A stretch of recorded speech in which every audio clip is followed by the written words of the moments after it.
ما اومدیم امروز با این موضوع جدید راجع به چیزی که الان خیلی بحثش داغه دیگه، چون مدرسه و مدرسه البته خیلی کمه که شب و روزی باشه و بخوام برای خوابگاه، ولی هستش.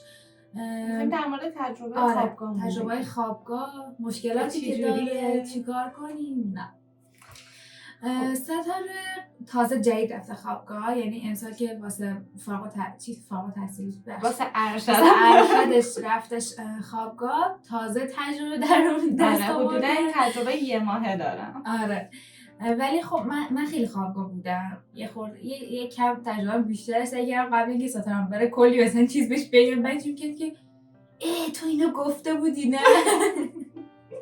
خب الان تو با من کسی که جدید رفتی به نظرم بگو تا مثلا من بگم، تو چون تو جدیدتر رفتی، من 2-3 سال از خوابگاه اومدم بیرون دیگه. من دانشگاه تموم شد به خاطر همین. خب البته خوابگاه با خوابگاه واقعا فرق داره که کدوم شهر باشین، خوابگاهش چجوری باشه، دولتی، نیمه دولتی، پانسیون، دانشگاه. آره دانشگاهش تو چه لولیه، تو چه سطحیه، خیلی فرق داره اینا. کلا خوابگاه دولتی و اونایی که نیمه خصوصی ان و اینا خیلی، یعنی چون من نیمه خصوصی بودم، با اینکه فکر میکنی نیمه خصوصی، مثلا نیمه خصوصی نمیدونم بهش گفتن که نیمه دولتی، یعنی بهش گفتن وابسته مثلا به دانشگاه، ولی خب دولتی نبود که مثلا خرج تو همه چیزا مثلا با دانشگاه باشه، نبود. ولی خب برای ستاره اینا اینجوری نیستش، کلا با دانشگاه دولتیه. کلا دولتیه واسه. خب دانشگاه من کلا خوبه، هم تو رشتم هم خیلی خوابگاهش خوبه. یه محیط خیلی بزرگیه، عین شهرک میمونه که آپارتمان داره. اینش مثلا خیلی خوبه که خیلی محیط بزرگیه، همه خانومان، حتی تا تاکسیش و تا سوپرمارکتش و همه چی هم داخل خودش داره، خیلی مجهزه. از این نظر که روبروی دانشگاه خیلی خوبه. از نظر مثلا نظافتش و اینا خب خیلی رسیدگی میکنن، هر روز نظافت دارن. واسه منی که مثلا وسواسیم این خیلی نکته مهمیه که هر روز مثلا نظافت دارن. بعد باشگاه رایگان داره، یعنی امکانات خیلی خوبی داره. آره باشگاه استخ فعلا، باشگاه استخ همه چی خیلی هم کم هزینه میگیرن، خیلی هم اصلا باشگاهش که هزینه نه کلا واسه خود خوابگاه فکر کنم چقدر میگیرن؟ واسه خود خوابگاه مثلا الان واسه ما دولتیه امسال که اضافه شده خیلی رفته روش، شده ماهی 150 تومن اینجوری.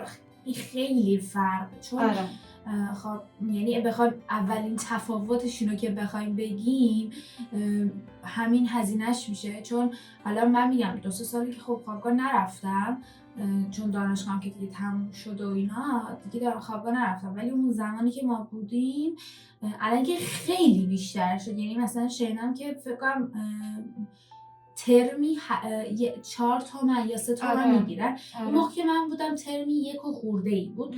فکر کن تو واسه مثلا خیلی زیاد بود. بعد هیچی نداشت خوابگاه ما. مثلا خوابگاه شما به قول خودت شهرکیه، همه چی داره، ولی مثلا خوابگاهی که خودگردان هستن و وابسته مثلا به چیزن، سختگیری های دانشگاه دولتی رو دارن که چه ساعتی بری چه ساعتی بیای و اینا، ولی هیچ چیز خاصی ندارن. یعنی تو فقط انگار یه خونه اجاره کردی، همه چیز با خودته و کامل انگار خونه اجاره کردی، نه استخر نه چندان هیچ کدوم اینا که گفتی نه، انگار فقط یه دونه اتاق مثلا اجاره کردی که توی زندگی کنی، هیچ چیز دیگه ای ندارن.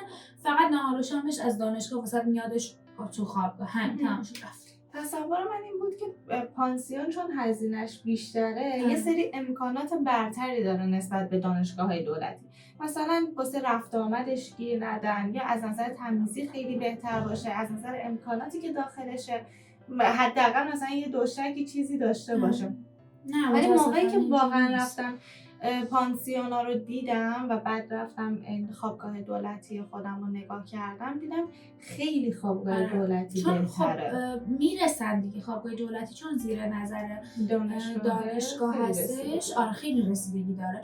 ولی خب خودگردانا یعنی حتی مثلا اون زمان یادمه که مثلا بچه‌ها اعتراض میکنن که آقا مثلا این مبلغ خیلی زیاده واسه من دانشجو خیلی زیاده و شما هیچ چیزی مثلا خیلی لول بالاتری واسه ما نمیذارین که مثلا بگیم اوکی من این هزینه رو میدم برای این آپشن همونه و حتی کمتر. بعد مثلا اینجوری بود که دانشگاه تمام زورش رو میزد که آقا من بیام مثلا کمتر کنم این هزینه، مثلا 1,200 بود میشد مثلا 1,100. اوکی چون مثلا خودگردانه و نیمه مثلا یه خورده دانشگاه مثلا میتونه زورش رو بزنه اصلا 100 تا میومد پایین تر. چی میگم یعنی انگار که انگار وسط بود، هم سختگیری دانشگاه رو داشت ولی اونور هیچ آپشنی نداشتش. دقیقاً این یه همچین چیزیه. یعنی موقعی که میخواین انتخاب رشته کنین برازن باید خیلی به این موضوع دقت کنین که آقا دانشگاهی که میخواین برین اگر خارج از شهر زندگی خودتونه حتما خوابگاه دولتی داشته باشه یا نه، چون واقعا خیلی فرق داره. من فکر می‌کردم که اصلا دانشگاه گلستان خوابگاه دولتی داره ولی بعد که اومدم متوجه شدم که اینجوریه. آره خیلی خیلی واقعا بده. از این الان خب دانشگاه ما هم داره واسه دخترها خیلی آفرای بیشتری میذاره، چون قدیم خیلی اعتراض و اینا بود که واسه دخترها چیزش کم بود، ظرفیتش کم بود. الان ظرفیتش رو خیلی اضافه کردن و کلا میگم دیگه همه چیزش خیلی خوبه. این خوبه که مثلا سلف جدا داره، یعنی قشنگ شما میرین از خوابگاهتون میرین تو سلف غذا میخورین، ظرفا رو براتون میشورن، راحت برمیگردین میرین باشگاه، یه تایم خاصی داره باشگاه میرین، استخر میرین، سالن دارن مثلا واسه والیبال و بسکتبال و اینجور چیزا. بعد همه امکانات رو در اختیارتون میذارن که شما راحت بتونین از امکانات استفاده کنین و درس بخونین. خیلی فرق داره واقعا. لول دانشگاه ها از این نظره که فرق داره. البته من خیلی از دوستان توی دانشگاه های بهتری هم بودن از نظر خوابگاه میگفتن که امکاناتشون پایین تره، ولی واقعا میخوایم بریم یه دانشگاهی رو انتخاب کنیم خیلی باید ببینیم که خوابگاه خوبی داشته باشه، چون خیلی تاثیر داره دیگه. شما فقط واسه یه خواب نمیرین، شما دارین اونجا زندگی میکنین. باز واسه ارشد شرایط فرق داره. مثلا من ارشدم میتونم 2 روز در هفته بمونم اما برگردم دوباره شهر خودم. اما کارشناسی کلا اونجا هستین، یعنی ممکنه 1 ماه مجبور باشین مداوم اونجا باشین و برنگردین خونه و باید ببینین که واقعا امکاناتش خوب باشه که اذیت کننده نباشه. مثلا فارغ از امکانات کلا اون تجربه خوابگاه خیلی تجربه جذابیه به نظرم که مثلا یهویی از محیط خانواده وارد مثلا یه محیط دوستانه میشی. آره دوستانه از همه همسن و سال خودتن و خیلی جذابه. یکی از برازم چیزایی که آدم واقعا تو این دوره بزرگ بشه تجربه کنه و خیلی چیزای جدید یاد بگیره. به نظرم خیلی خوابگاه آدم صبور میکنه. آره واقعا اینو اتفاقا دیروز داشتم به مامانم میگفتم اینو. من خیلی خوابگاه دوست داشتم، خودت هم میدونی دیگه. از اینکه توی محیط جمعی باشم لذت میبردم. یعنی حتی من لیسانسمو تو شهر خودم گرفتم ولی همیشه میرفتم خوابگاه دوستان، میرفتم اونجا میموندم باشون، درس میخوندیم اونجا، مثلا بودیم دور هم دیگه و خیلی دوست داشتم این محیطو که به خاطر همینم یه شهر دیگه زدم واسه ارشدم و موقعی که رفتم وارد شدم واقعا متوجه قضیه شدم که خیلی خوابگاه صبورت میکنه. یه جاهای مجبوری که حرفتون نزنی، یه جاهای واقعا آره متوجه میشه که کی صحبت کنی کی ساکت باشی، چون که توی این محیط مثل خانواده نیست با همه چیزت کنار بیان. دقیقاً آدمای متفاوت هستن با اخلاقای متفاوت و اگه یه مشکلی بینتون پیش بیاد شما حداقل 2 ترم یعنی حداقل 1 سال کنار همدیگه هستین، اوضاع رو واسه خودتون سخت میکنین. واسه همین خیلی سنجیده باید رفتار کنیم. و در مورد خیلی عجیب و باحاله مثلا، ولی نمیدونم حالت فکر نکنم تو این 1 ماه هنوز تجربه کرده باشی، ولی من حتی دعوای تو خوابگاهم تجربه کردم. حقیقتا منم تجربه کردم. نه دعوای بزن یعنی اصلا یه وضعی بود دعوا افتاده بودن چند نفر، 1-2 نفر خیلی بد بود. چون تو خوابگاه آدمای خیلی متفاوتی هستن، چون آدم درونگرا، برونگرا، آدم یکی که کلا منزویه، اصلا کاری به کسی نداره، یکی که پر سر و صداه، ممکنه که یه سری از اخلاقای هم‌وطاقیات رو اذیتت کنه، یا چه میتونم هر چیزی دیگه. به هر حال آدما به یه سری چیزا حساسن دیگه. چرا یکی خوشش نمیاد مثلا طرف بلند حرف بزنه، یکی خوشش نمیاد مثلا صدای ملچ ملوچ یکی رو بشنوه، اینا همه چی هستش. و خب یکی وسواسیه. آره، فکر کنم مثلا توی یه اتاق خیلی کوچیک اگه بخوای زندگی کنی، مثلا 6 نفر آدم اونجا باشن، چقدر این موضوع سخت میشه. من به نظرم که هم باید خیلی همدیگه رو درک کنن. اگر مثلا یکی رفتش یه گوشه از اتاق، مثلا تو تخت خودش نشست، یا من دیدم خیلی ها یه پرده طوری مثلا میکشه، آره، تو دور تختشون یه سری میگه آره این مثلا چی، مثلا چوسی میاد که مثلا آره اینجوری کرده و اینا. آره میخوام که مثلا همدیگه درک کنی، نه اینکه آره داره چوسی میاد. یه سری واقعا لازم دارن که مثلا با خودشون اون لحظه خلوت کنن، یه وقتایی لازم دارن که فقط خودشون باشن و کسی رو نبینن و کسی باشون کاری نداشته باشه. صبور باشین تو دعوایی که من دیدم، دعوای خیلی بدی بود، فوش و بیادبی و خیلی این چیزا توش زیاد بود. چون میگم هر نوع آدمی تو خوابگاه هستش، مثلا یکی هست چون فوش میده، یکی هست بیادبه. تو باید بدونی که مقابل اینجور آدم ها آره مقابل اینجور آدم ها چجوری برخورد کنی. یاد دعوای کلا جدا از محیط بیرونش که خب دانشگاه براتون فراهم میکنه یا مسئولین اونجا براتون فراهم میکنن، خب محیط داخلش هم هست که واقعا برمیگرده به خودتون، برمیگرده به شخصیتتون، چیز جداه. آره کلا مثلا خوابگاه یه فرقی که با خونه شخصی خودتون داره اینه که باید اون زندگی جمعی رو بپذیرید. یعنی نمیتونین کارهایی که توی خونه خودتون میکردین بیاین دقیقاً همون کارها رو توی خوابگاه انجام بدین. از این نظر مثلا این شکلی که بعضی وقتا واقعا به قول مهران احتیاج به تنهایی داری، احتیاج داری با خودت خلوت بکنی، ولی خب 5 نفر دیگه هم کنارت توی اتاق هستن و بعد این قضیه رو درک کنی که اون 5 نفر نمیتونن بیان به خاطر تو ساکت باشن یا به خاطر تو از اتاق برن بیرون یا خیلی کارهایی که تو دوست داری یا به خاطر تو انجام بدن. از تجربیات داخل خوابگاه چی بگم، خیلی حس میکنم مثل ازدواج کردن، مثلا میخوای با یه آدم با تعداد بالا مثلا میخوای با یه آدمی جدید زندگی کنی، همینجوریه دیگه. تو باید مثلا از یه سری چیزا برای خودت بزنی، اونا باید یه سری چیزا مثلا بزنن، باید از خودگذشتگی هم برازم وجود داره و صمیمیتی که برازم با آدمایی که توی خوابگاه تو اتاقتون هستن ایجاد بشه، برازم خیلی جذاب و خیلی موندگاره اگر با آدمای درستشون بر بخورین. اینا به نظرم. آره دقیقاً. من خودم دقیقاً همین چیزی که گفتی که پرده میزنی که از هم‌اتاقیای من دقیقاً همینجوریه. بعضی وقتا پرده میزنه. اتفاقا یه چیزی کلیپی هم برام فرستاده بودی دیده بودم که بعضی وقتا مثلا آدم وقتی که دوست داره تو اتاق شخصی خودش باشه، دورش شلوغه، میاد اینجوری پرده میزنه که بره تو خلوت خودش یه کمی ریکاوری بشه، بعد دوباره برگرده تو جمع.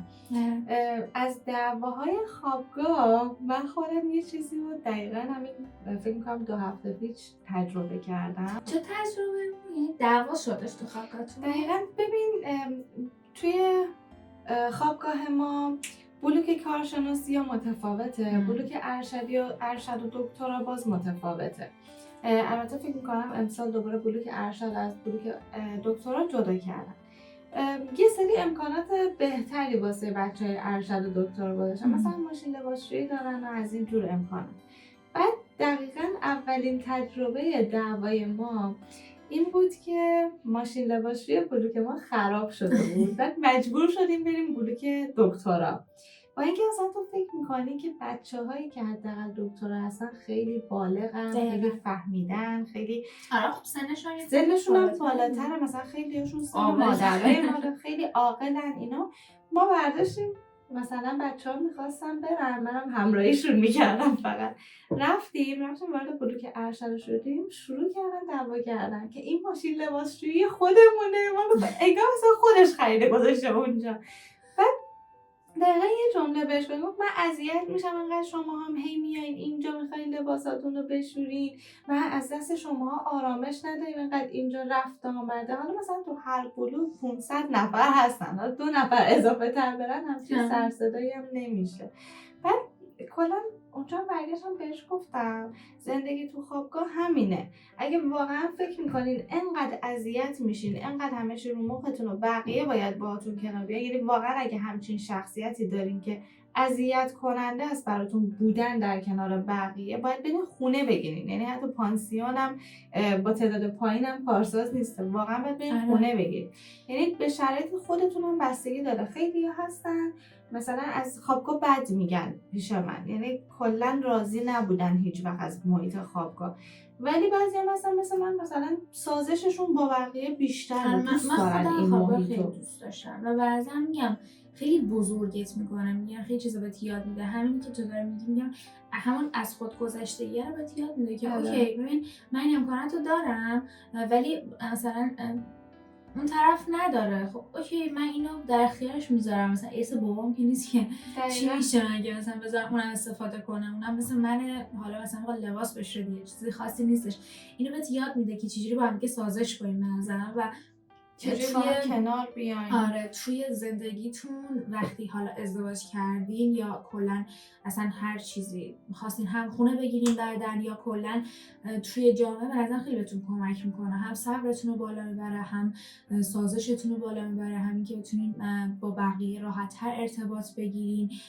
کلا تجربه زندگی با آدمای تایپ‌های مختلف، شخصیت مختلف خیلی چیزا بهتون یاد میده که خب حتی تو محیط کارم به نظر میشه ازش استفاده کرد.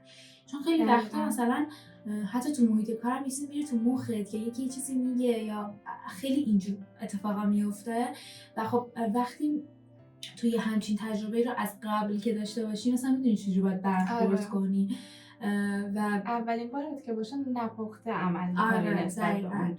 و به نظرم واقعا یعنی من یکی از توصیه‌هام اینه که همیشه میگن میخواین دانشگاه برین یه شهر دیگه. برین یه شهر دیگه زندگی. حتی به ستاره هم من قبلا گفتم قبل اینکه ارشد بره سمش گفتم که خیلی جذابه این که تو مثلا بری توی شهر دیگه زندگی کنی، بری تو خوابگاه به یه چالشایی برمیخوری، به یه مشکلاتی میرسی که اصلا تا حالا تو زندگی اصلا ندیده بودیش. این که مثلا توی شهر جدید رو یاد بگیری، مستقل بشی، چجوری از پس مشکلات خودت بر بیای، چه من بری دکتر، بری خرید یا هر چیز دیگه. خیلی تاثیرگذاره اصلا شخصیتتون دیگه خودتون مثلا تو شهر خودتون که هستین تکیه میکنین، مثلا میگین ای بابام هست میره انجام میده، مامانم هست انجام میده، مثلا فلانجا با داداشم میرم، نهارش آماده است، نمیدونم لباسات شسته شده است. ولی وقتی وارد محیط خوابگاه میشی، وقتی یه شهر دیگه میری، حالا نه صرفا فقط خوابگاه با پاش درگیره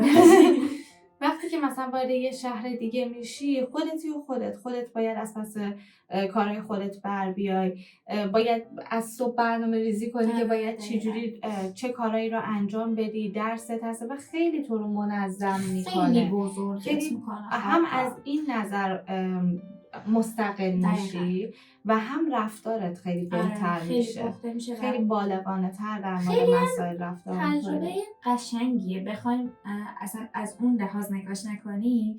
یه چیز جذابیه که فکر کنم مثلا تو با دوستات میری بیرون زندگی میکنی، میتونین مثلا هر شب چنان بزنین، برقصین، برین بچرخین. خیلی میتونین تجربه قشنگی اگه همه با هم یه دست باشن و هم اتاقیاتون خوب باشن، فازشون به فاز شما بخوره، خیلی تجربه قشنگیه.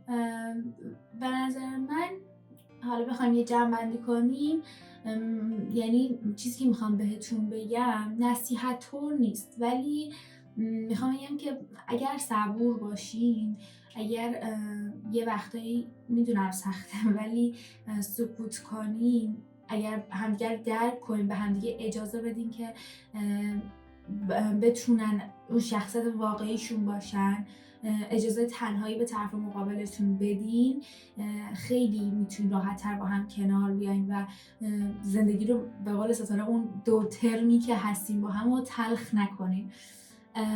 اگر سوالی چیزی راجع به حالا دانشگاه گلستان یا حالا بابلسر یا هر چیزی داشتین که مثلا خواستن ما میتونیم کمکتون کنیم، فکر کنم چیز اینستاگراممون، آیدی اینستاگراممون هستش. توی چیز هستش. آره، پیام بدین، سوالی چیزی بود بپرسین، حتما جوابتون رو میدیم. البته من یه توصیه جانم بکنم قبل از اینکه خداحافظی کنیم اینه که کلا وقتی که یه شهر دیگه میرین این مهاجرت میمونه. اولش ممکنه براتون خیلی سخت باشه. من خودم هفته اولی که رفته بودم برام خیلی سخت بود. یه جای جدید با آدمای جدید، کسایی که نمیشناسیشون، جدا شدن از خانواده، دوستاتون نیستن، یعنی شما تو اون شهر تنهایین. ولی سعی کنین که با این چالش هم کنار بیاین و یه تجربه خیلی خوبی رو داشته باشین از خوابگاه و دانشگاه. موفق باشید.